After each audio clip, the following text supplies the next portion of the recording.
有事 be busy, be engaged.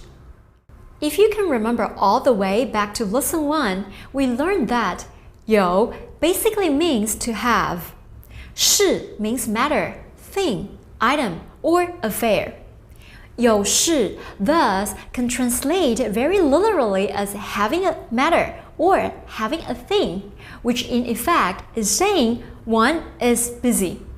我有事 I'm busy. 有 is this lesson's first appearance of the third tone. Again, while not a necessarily difficult sound to make, it does pose a challenge to many students.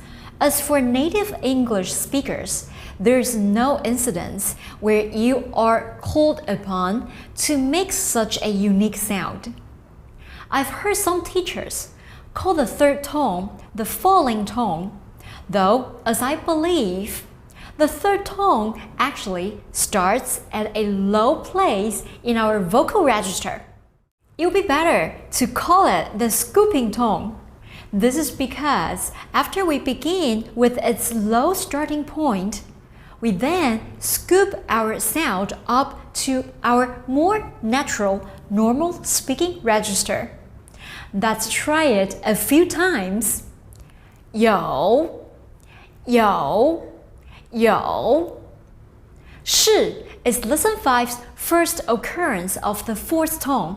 The first tone is quite easy to mimic, but it's also quite easy for students to fall into a common mistake.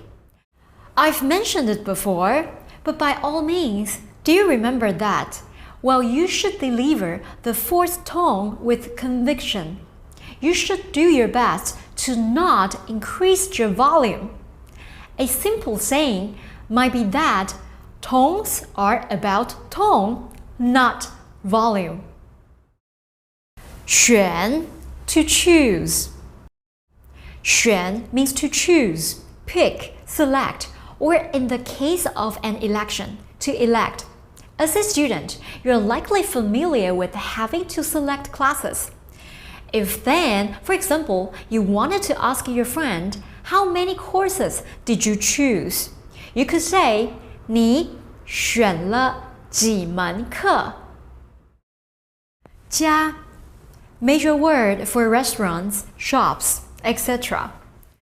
The first and probably foremost meaning of 家 is house or home.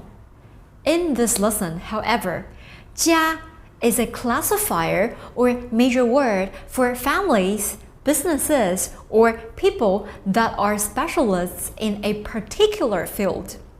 In our dialogue, 家 is used to mean a shop. As Eddie tells Pipe, there is a branch store straight ahead. 前面有一家分店. 家 is this lesson's first tone character. By now, you're familiar with my old tune, which is to remind you, when it comes to first tones in Mandarin, you have to sing them. Practice with me a few times. 家家家 电信公司 telecom carrier.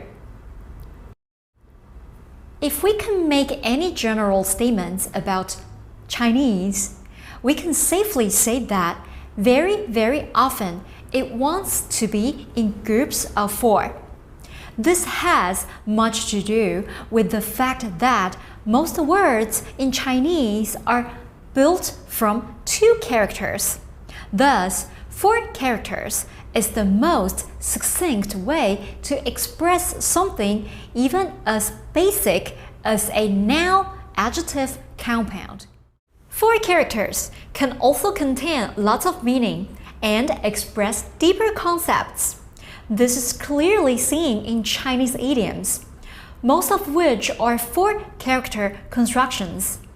电信公司 is precisely a 4-character noun-adjective compound, where 电信 means telecommunication and 公司 means company.